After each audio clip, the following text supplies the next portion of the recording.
So in the midst of this quarantine we're all faced with, there's a bit of a dilemma. On the introverted side of the spectrum, many people seem to be enjoying themselves, adapting positively, and in some instances having the time of their lives. However, on the more extroverted side of this behavioural spectrum, many people are suffering.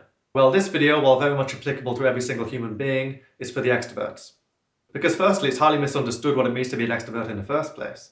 Just as many extroverts get depressed as introverts, just as many extroverts feel lonely, just as many extroverts feel like they don't fit in. Introverts do not in any way, shape or form have a monopoly on sadness, depression and loneliness. And yet the YouTube videos directed at extroverted people tend to massively underperform compared to those directed at introverted people. It's so often popular and cool on internet culture to identify as an introvert. And it's so often a nice get-out clause. And all the while, people who are extroverted tend to be given this absolutely impossible standard of what an extrovert's supposed to be. When in reality, these hyper-extroverts, these celebrity-type figures, when they're not presenting, as is so often the case, a fake version of who they actually are very much in the minority. Anyway, rant over. In this video, I'm going to be presenting the ultimate survival guide for the extrovert in a quarantine. And to cover all of the different sides of this equation, this video is going to be split up into two parts. The first part will be addressing perceptual alterations, while the second part will be addressing behavioural alterations. So in advance, I hope this video is useful to people on all sides of the introversion-extroversion spectrum. And if you know anyone who might benefit from it, make sure to share this video with them. So first and foremost, it is absolutely imperative to start changing your perception. And it is only after sufficiently changing your perception and outlook that you can really take advantage of the routines and habits introduced in the second part of this video. First and foremost, here's the shocker. You need to stop identifying as an extrovert. Every extrovert has an introverted side, and every introvert has an extroverted side. Perceiving yourself as someone who is by nature, by default, an extroverted person will firstly prevent you from turning this situation to your advantage, and secondly, make everything that's happening to you seem so much damn worse. So what do I mean by this? Well, in cognitive function terms, somebody who is extroverted is only extroverted because their dominant two functions are of that persuasion. This only makes up 50% of your cognition. You actually have an equal amount of introverted cognition to extroverted cognition. Don't get me wrong, an extroverted type is still an extroverted type. But when you realise you have the second person, if you like, within your psyche, you begin to see this quarantine as an opportunity to give that person voice, to give that person time to breathe. So in many ways, this quarantine, this isolation in many cases, can be an opportunity for you to connect with the other side of yourself. Because in terms of cognitive personality theory, we tend to identify with our dominant functions the most. And the general trend is for the ego complex to be very much quarantined to the dominant stack. When in reality, this does not need to be the case. And the over-reliance and over-identification with our dominant functions is in many ways more nurture than it is nature. So this is very much step number one. Perceptually, you need to identify and accept and come to terms with the introverted side of yourself. And the second alteration to your daily perception is to actively consider on a daily basis the situations of people in a similar position or even worse position to yourself. And this isn't even a moral statement, it's entirely practical. Because the fact is, the more you consider that there are other people in a similar position to you, the less terrible everything will seem. Not only will things seem less terrible, especially when you consider people who are in a worse position to you, but it will also promote that healthy sense of unity. It will remind you that you are not alone, you are not isolated. There are other people in this position with you. Just because you can't see them, just because you're not interacting with them, it does not mean they are not there. Just knowing that you are not alone in your struggles is very, very reassuring. And practicing that daily act of compassion and consideration for other people does not so much need to be done for moral reasons as it does for reasons pertaining to your own mental well-being. And the third alteration to perception, this is a bit cheesy, but it's simple: hope. It's very much as simple as having faith that all of this will be over at some point in the future. Eventually, things will return to how they were before. Yes, when the quarantine is over, there will be some initial adjustments and concessions made, but over time, normality will return. Being mindful of the fact that this situation is temporary can not only reinvigorate your optimism, but perhaps even better than that, can actually encourage you to see this as an opportunity, knowing that what you're experiencing right now probably won't come again in your lifetime. If there is any positive slant to be taken from this, if there are any opportunities to be found within this quarantine, knowing that it will not last forever, can very much encourage you to take advantage of the opportunities it presents. It might be 1 more month, it might be 2 more months, it might be more than that. But this time frame is what you have available to you to make the best of the situation. And now it's time to start making behavioural alterations. First and foremost, if you reflect back on what your life was like before the quarantine, you probably had something of a routine established. You probably had certain elements programmed into the week that you had to very much work around. For example, for many people, having to get up at 7 o'clock in the morning in order to have enough time to have breakfast, shower before you go to work, or perhaps attending a lecture as a student. Such routines many people experience, especially people of a more extroverted proclivity, by necessity program other routines into your day. And such routines can very much be taken for granted and even left behind when such thing as a quarantine is imposed. Because so many people will have this routine of getting up at a certain time, doing activities in preparation for the day in a certain sequence, having another sequence of activities in a workplace, hitting the gym on the way home, preparing dinner, having dinner with your partner or what have you, having a certain amount of time to unwind before you go to bed at a specified hour. And then you repeat the whole thing over and over again. And the problem with much of the idealistic nonsense we're fed these days is that such routines are painted in an entirely negative light. And what gets completely and utterly overlooked is that these routines are actually essential for your own mental health. Human beings need repetition. Human beings need a sense of purpose throughout the day. Human beings need routine. Human beings need a workload. Absent a minimum amount of stability to your day, it's very easy to fall into depression. And with these stories we are fed by society pertaining to this hyper-individualistic liberty, it can be a complete anathema to us when we quickly fall into depression, absent these routines.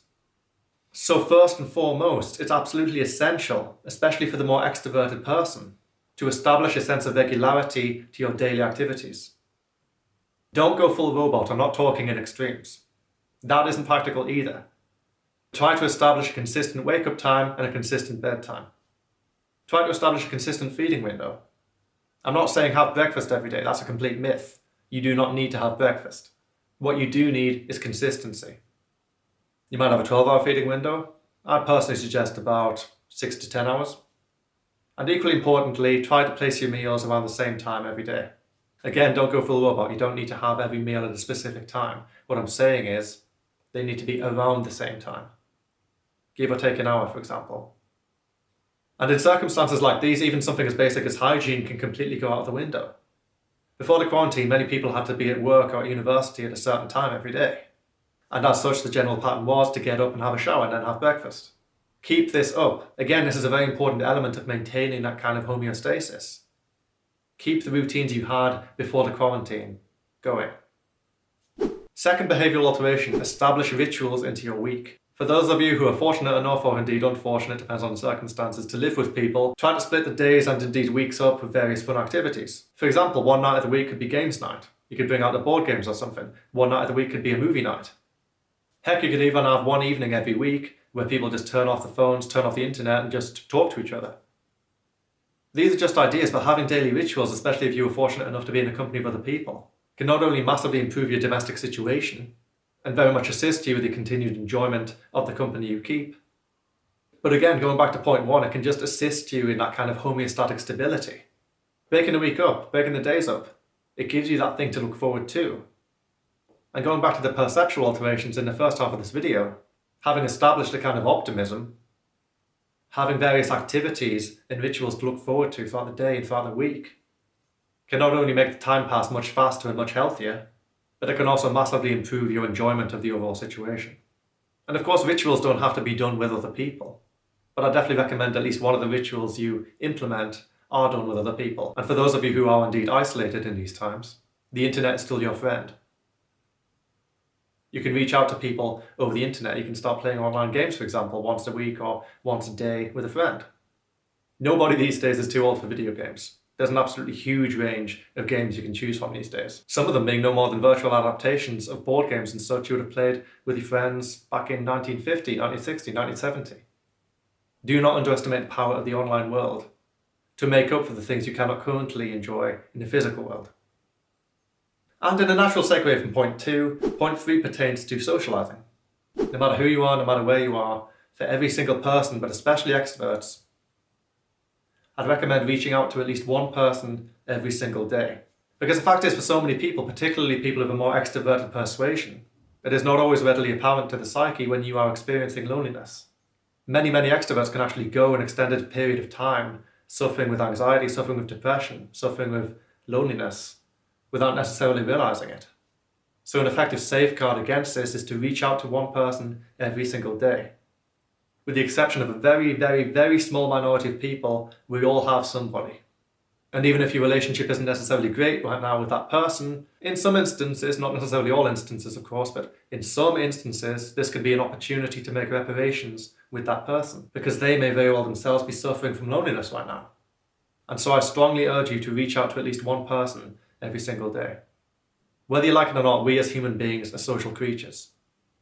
And generally, the more acute stress we are experiencing on an everyday basis, the more rewarding, the more oxytocin releasing any given social experience is.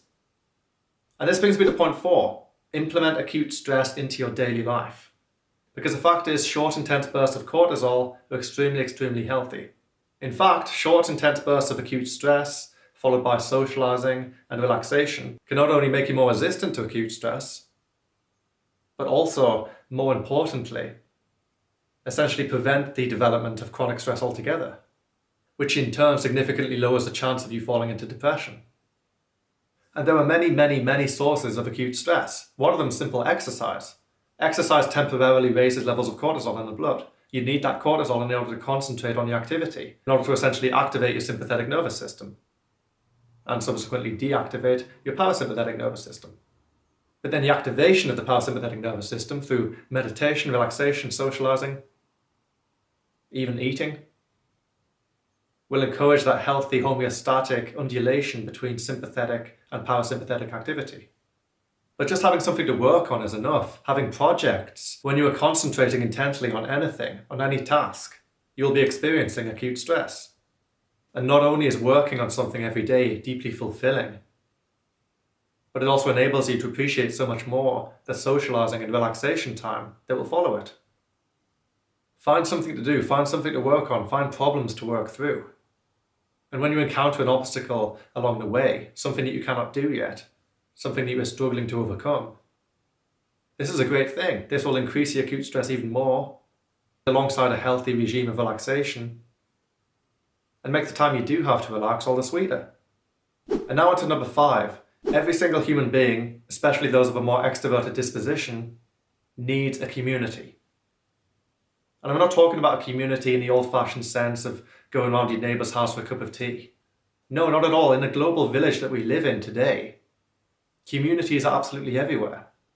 It does not need to be within a physical proximity to yourself. And for many extroverted people who have relied on more physical community interactions, this is now an opportunity to start forging and integrating yourself into online communities. I cannot stress this enough. We are tribal creatures. We cannot divide our socializing into this kind of binary of friends and not friends. It doesn't work like that. That's not what we need. Yes, we all have our inner circles of loved ones, but many of us have friends we're not necessarily super close with, but they're still friends. And outside of that friendship, you have this kind of friendly acquaintances. And just outside of that circle, and very much sometimes blended together with the friendly acquaintance circle, it's a community. Do not underestimate the role of a community in your life. Many of us have our workplaces, many of us have colleagues, many of us have classmates, many of us have people who perhaps go to the same climbing centre as us. Many of us have people outside of a quarantine that we regularly see on an everyday basis, oftentimes smiling at as we pass them on the street. These people aren't our friends, in many ways they're not even friendly acquaintances, but they are still an integral part of our community. And so when you take to an online community, you don't need to talk and befriend every single person. That's not how it works. Many people you will not talk with, many people you won't even interact with or even like a comment of, for example on a Facebook group. But you're still connected to them on some level through the co-inhabitation of this community. And this can be an incredibly strong antidote to both loneliness and depression.